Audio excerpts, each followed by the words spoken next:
በአሜሪካም በአውሮፓም አጣብቂኝ ውስጥ የገባው ህወሓት ዲፕሎማቶቹ ጦርነት የሚቀሰቀስ ከሆነ ጥፋቱ የህወሓት ነው ሲሉ አስጠንቅቀዋል።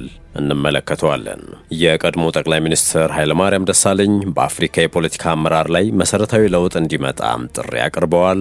የጥንቅራችን ትኩረት ነው። ከዚህ ውጪ በጉራጌ ዞን በታጠቁ ኃይሎች አማካኝነት ጥቃት መፈጸሙ ተሰምቷል። ከስፍራው የተሰሙ መረጃዎች እናስመለክታችኋለን። የትግራይ የሰላም ኃይል ከፍተኛ አመራር የሆኑት ሜጀር ጀነራል ዘውዱ ኪሮስ ህወሓት ኋላ ቀር አስተሳሰብ ውስጥ የተዘፈቀና ከ18 ዓመት በታች የሆኑ ታዳጊዎችን በግዳጅ ወደ ጦርነት እየማገደ ነው ሲሉ ወንጅለዋል። ይህንንም አካተናል። ጤና ይስጥልን። የሰዓቱ የመረጃ ጥንቅራችን ነው ተጀመረ።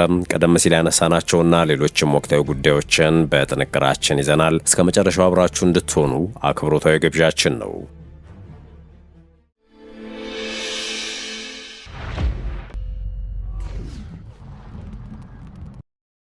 ወደ ቀዳሚ ጉዳያችን አመራን።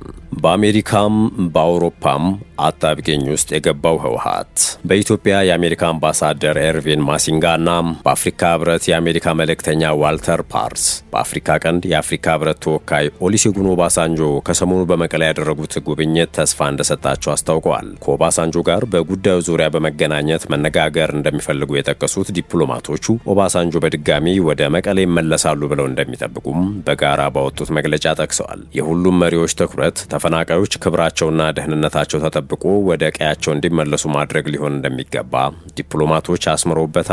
ይህን ለማሳካትም ማመቻቸት ያስፈልጋል ብለዋል። በኢትዮጵያ የአውሮፓ ህብረት ልዑክ የፈረንሳይ፣ የጀርመን፣ የጣሊያን፣ የስዊድን፣ የአየርላንድ፣ የካናዳና ብሪታንያ ኤምባሲዎችን ጨምሮ የበርካታ ሀገራት ኤምባሲዎችም በኢትዮጵያ ሁሉም ወገኖች የፕሪቶሪያውን የግጭት ማቆም ስምምነት ገንቢ በሆነ መንገድና በቅን መንፈስ ለመተግበር ግንኙነት እንዲያደርጉ ጠይቀዋል። በአፍሪካ ቀንድ የአፍሪካ ህብረት ተወካይ ኦሉሴጉን ኦባሳንጆ ከፌዴራል መንግስቱና ከትግራይ ባለስልጣናት ጋር ውይይቶች ማድረግ መቀጠላቸውን በበጎ ጎኑ እንደሚመለከቱ የሀገራቱ ኤምባሲዎች ገልጸዋል። በሰሜን ኢትዮጵያ ያለውን ሁኔታ በቅርበት እየተከታተሉ መሆኑን የጠቀሱት ኤምባሲዎቹ በሰሜን ኢትዮጵያ በድጋሚ ጦርነት የሚቀሰቀስ ከሆነ ለአካባቢው ህዝቦች እጅግ አውዳሚ ይሆናል በማለት አስጠንቅቀዋል።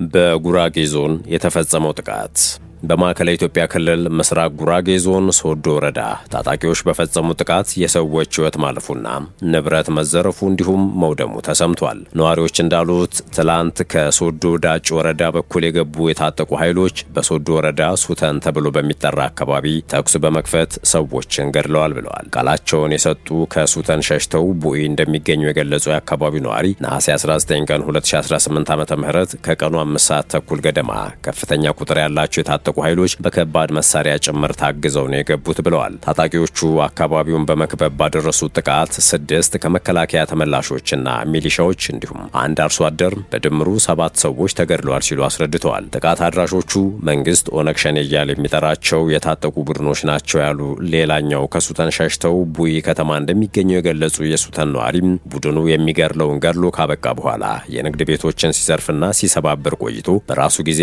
አመሻሹን ከተማውን ለቆ መውጣቱን ገልጸዋል። ከዚህ ቀደምም ይኸው የታጠቀ ቡድን በሱተን ጥያና ሚካኤል ሰመሮ በሚባሉ አካባቢዎች ተደጋጋሚ ጥቃቶችን እንደሚያደርስ በቅርቡም የሰዎች ህይወት መቀጠፉን በርካቶችም ከቀያቸው መፈናቀላቸውን ተናግረዋል። ትላንት ታጣቂ ቡድኑ ለግማሽ ቀን ያህል ሱተን ከተማን ተቆጣጥሮ ነበር ያሉት አንድ የቡኢ ከተማ ነዋሪ አሁንም ህብረተሰቡ በከፍተኛ ስጋት ውስጥ መሆኑን በመግለጽ የፌዴራል መንግስት ጣልቃ ገብቶም የዜጎችን ደህንነት እንዲያስጠብቅ እንጠይቃለን ብለዋል።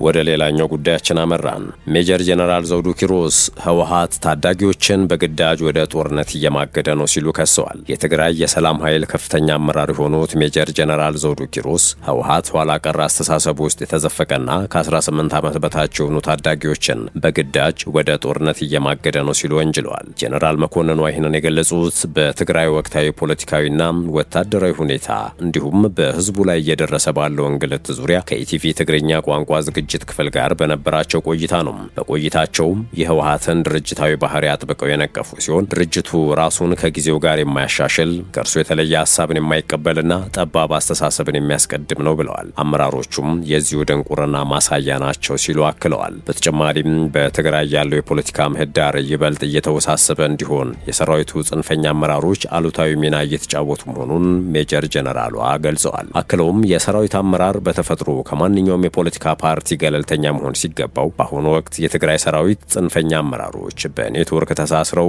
የአንድ ጽንፈኛ ድርጅት ጠበቃና አገልጋይ ሆነዋል ነው ያሉት። በክልሉ እየተፈጸመ ያለውን የሰብአዊ መብት ጥሰት በተመለከተም እድሜያቸው ከ16 እና 17 የሆኑ ታዳጊዎች ሳይወዱ በግዳጅ እየታፈሱ ወደ ጦርነት እየገቡ መሆኑን የጠቆሙት ጄኔራል መኮንኗ በዚህም የትግራይ ወጣት የድርጅቱ የጥይት ማብረጃ እየሆነ እንደሚገኝ በቁጭት ተናግረዋል። ይህንን የህወሓት ድርጊትን በመቃወም የትግራይ እናቶች አደባባይ እየወጡ መሆኑን ያነሱት ሜጀር ጄኔራል ዘውዱም እናቶች ልጆቻቸውን ለሞት ለሚጋብዝ ድርጅት አንሰጥም በማለት ተቃውሟቸውን በግልጽ እያሰሙ ነው ብለዋል። ማንኛውም ሰላም ወዳድ አካል ድርጊቱን በቃ ሊለው ይገባል ሲሉም ጥሪ አስተላልፈዋል።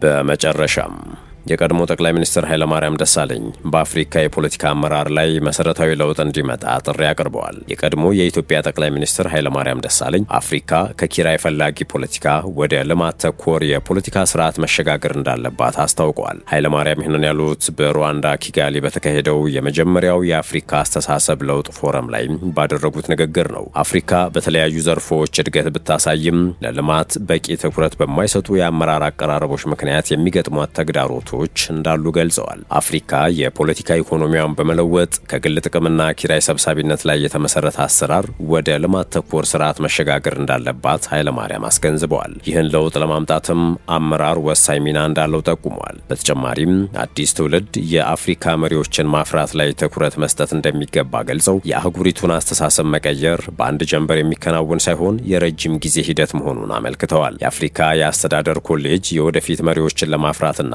በአህጉሪቱ የተግባር ላይ የተመሰረተ የለውጥ እንቅስቃሴ ለመፍጠር ከረጅም ጊዜ ጥረት አንዱ አካል ሆኖ መቋቋሙንም ኃይለማርያም ገልጸዋል። የፖለቲካና የንግድ ልሂቃን ብቻ አፍሪካን ሊለውጡ እንደማይችሉ የጠቆሙት ኃይለማርያም ሰፊ የህዝብ ተሳትፎ ለአህጉሪቱ ለውጥ ወሳኝ መሆኑን አስረድተዋል። የአፍሪካ አስተሳሰብ ለውጥ ፎረም በአፍሪካ የአመራር የተቋማት ውጤታማነትና አስተዳደር አቅጣጫዎችን እንደገና ለመመርመር የተዘጋጀም ታላቅ የአፍሪካ መድረክ ነው ተብሏል። በአፍሪካ የአስተዳደር ኮሌጅ አማካኝነትም የተዘጋጀ ነው። የ2026 መድረኩ መሪ ቃል ከፓን አፍሪካኒዝም ወደ ሜታ አፍሪካኒዝም የሚል ሲሆን አፍሪካን ከታሪካዊ ትብብር ወደ ንቁም የተደራጀና ውጤት ተኮር ተግባር ማሸጋገር ላይ ያተኮረ ነው። መድረኩም ችግሮችን ከመለየት ባለፈ በአፍሪካውያን የሚመሩ ተጨባጭ መፍትሄዎችን ማስፈጸም፣ የግለሰቦችን የስኬት ታሪኮች ወደ ዘላቂና የተለመዱ ተቋማዊ ስርዓቶች መቀየር እንዲሁም በቋሚ አስተሳሰብ ምትክ እድገትን፣ በተጎጂነት ስሜት ምትክ የራስ ተነሳሽነትንና በእጥረት አስተሳሰብ ምትክ ብዛትን ማስቀደም የሚሉ ዓላማዎችን ያካትታል። በመድረኩ የሩዋንዳ ፕሬዝዳንት ፖል ካጋሜ፣ የጋናው ፕሬዝዳንት ጆን ድራማኒ ማሃማ፣ የቀድሞ የደቡብ አፍሪካ ፕሬዝዳንት ታቦ ምቤኪና የቀድሞ የናይጄሪያ ፕሬዝዳንት ኦሉሴጉን ኦባሳንጆን ጨምሮ የአሁንና የቀድሞ የአፍሪካ መሪዎች፣ የንግድ ተቋማት ኃላፊዎች፣ የሲቪል ማህበረሰብ መሪዎችና የወጣት አክቲቪስቶች ተሳትፈዋል። ውድ የሸገር ታይምስ ቤተሰቦች የሰዓቱ የመረጃ ጥንቅራችን ይህን ይመስል ነበር። ስለተከታተላችሁን ከልብ አመሰገንን። በያላችሁበት ሰናይ ጊዜን ተመኘን።